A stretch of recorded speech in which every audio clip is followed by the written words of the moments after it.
श्री राम शरणम मम। आज हम चर्चा करेंगे कि विचारों का कैसा अजीब खेल है कि ये विचार इसी शरीर में कई जन्म दे देता है।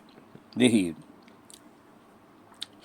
यदि आपके मन में दुखद विचार आते हैं, आप उन विचारों से जुड़ जाते हो या उन विचारों को अपना लेते हो तो आप दुखी हो जाते हो।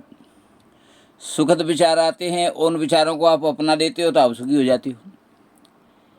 इस तरह से भिन्न भिन्न तरह के विचार आपके मन में आते हैं और उन विचारों से अगर आप जुड़ गए तो उसी विचार के अनुसार आपका व्यक्तित्व बन जाता है, आपका व्यक्तित्व परिवर्तित हो जाता है।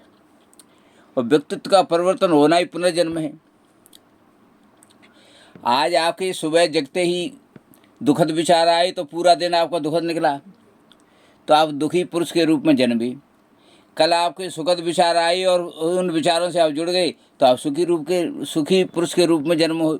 इस तरह से विचार आपको बार बार आपके व्यक्तित्व को बदलते हैं और व्यक्तित्व को बदलने का मतलब है कि आपका बार बार जन्म होता है और विचार परिवर्तनशील हैं, इसलिए आपका जन्म भी बार बार होता है। अष्टावक्र जी कहते हैं कि आप विचारों से जुड़ो मत, विचारों को देखो।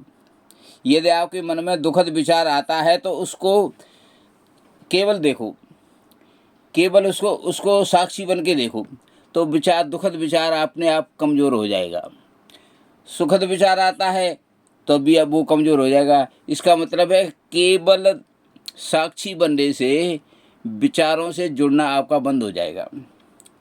विचारों से जुड़ना बंद हो जाएगा तो आपके दुख सुख के जो बैरियर्स बने हुए हैं वो सब नष्ट हो जाएंगे और जब भी आप फिर आपका पुनर्जन्म नहीं होगा, क्योंकि आपके विचार आप पर प्रभावित नहीं होंगे तो आप हमेशा एक से रहोगे।